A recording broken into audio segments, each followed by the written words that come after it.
yahay siduu ii barkaday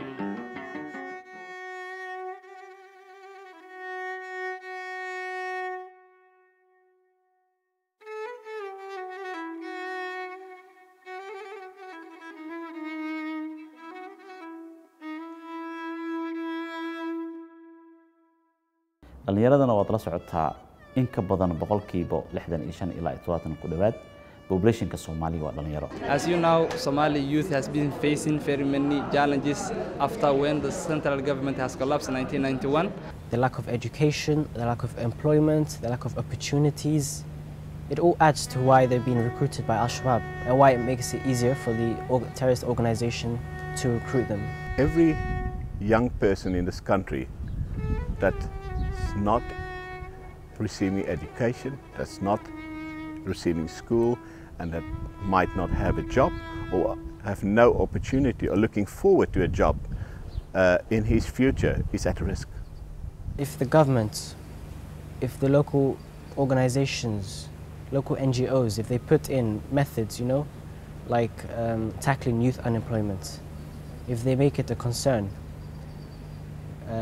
the youth will be able to feel more free. The youth will be able to fulfill their potential. waad dareemi kartaan ajandaha youthka caalamka maanta inuu first priority yahay.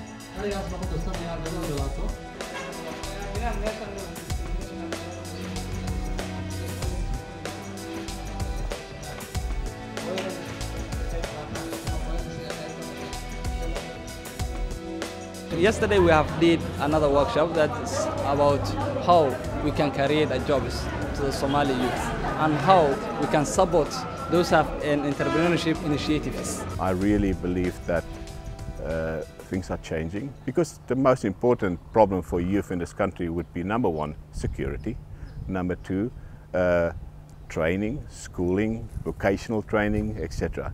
Now, if you don't have security, you can't do either any of the other ones. So I would say that the increased security situation have improved the capacity of the youth to get involved in vocational training, schooling, and improving their lives in order for them to look forward to a better future in the country. So even though it's not perfect, I'm very positive that the changes are imminent and is happening as we speak.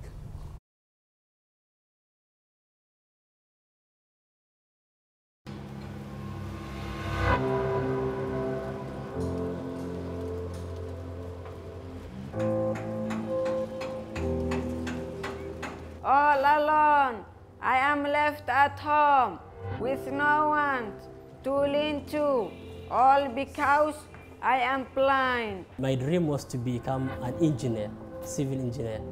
Then after seeing some blind children brought together, learning braille, then I said it was my first time to see the blind children put together and going to the class and learning something. So it was a very good experience. When I found it, that I totally changed my heart and decided to work with the blind children, to teach them, to assist them, and to give my life and my time. The Somali community, they are not aware what blind is and how we can treat them well.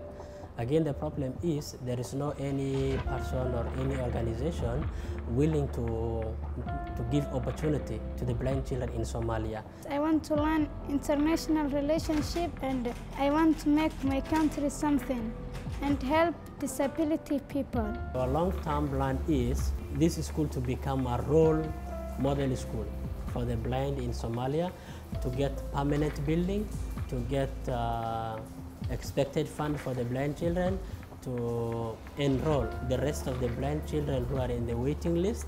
Somalia is our country and there are many problems, but everything will become well and it will be solved. For the youth, I would like to encourage them to work together, and again also to at least come up with something good that they can do for their neglected community. Now I am in school, learning to read and write, making new friends. I can't wait to meet my siblings, to tell them my own encounters. For now, there is future for me. Despite the blindness, Thank you.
in qof oo ka mas'uul ah helo ama meel oo ka shaqeeyo helo haddii meel ka shaqeeyo oo helo qofkaas oo dhalinyarta saaxiibadeena ama walaaladeen oo kale ah meelaha iska fadhiyo oo shaqalaanta ah waxaan leenahay marka soo dhawaada waan idin soo dhaweynayna shaqadan waa heli doontaa insha Allah wadanka asaga baa furfurnay hadda business abuuran karaan business abuurtaan ha ahaato miis yar lagu shay ta gadi karaan taa inaan sameysana fariintaas u dirina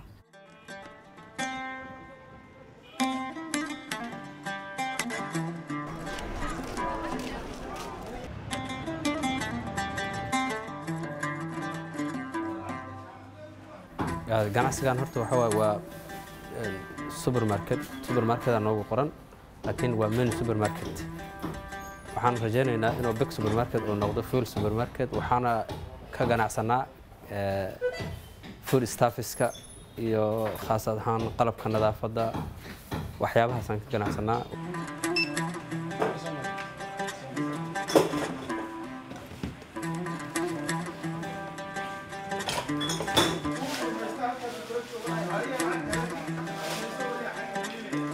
annagu waxaan ka haysanaa yom min al-ayaam inay Soomaaliya taam noqon doonto wax yarna ay ka dhiman tahay xilligay taam noqon lahayd taana waxay u baahan tahay ayada laftigeedu dadaal iyo fikir dheeraad hadda business aan ku jirnaa waxaan rajaynaynaa businesskaas inuu bilaarto oo af gobolada dalka markaan ka baxno dunida kale aan u gudubno hadduu Ilaahay yiraahdo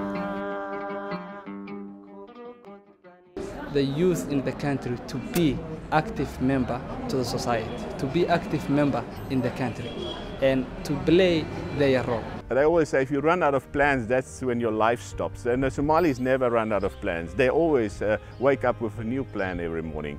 And please, that's my request to the youth of Somalia.